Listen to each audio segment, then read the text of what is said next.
tuwang-tuwa ako, nagpapasalamat ako. Pero after that, laki ng King Duck. tapos na yun eh. Duck, Hindi, duck.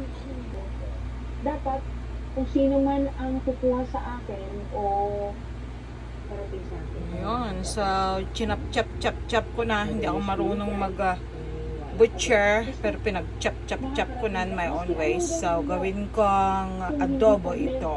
Right.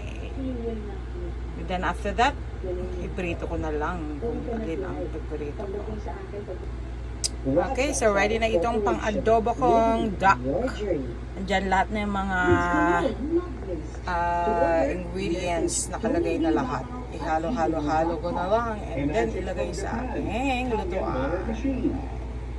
Actually, Ayan, nandito na yung i-correct ko lang. minix-mix-mix ko na yung mga sangkap, ingredients for the adobo. So, it's ready.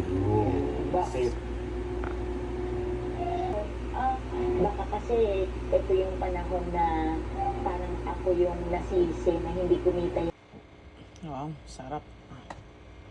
Mukhang masarap ang aking adobo. Ang galing. Ayan, no? Ayan, nagsabaw-sabaw pa kasi pressure cooker kasing ginamit ko habang pinapressure siya.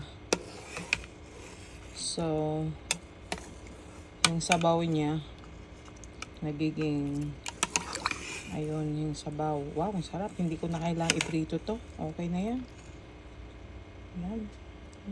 Nagsabaw yung sumabaw yung inilagay kong mga sauce niya. This is really good.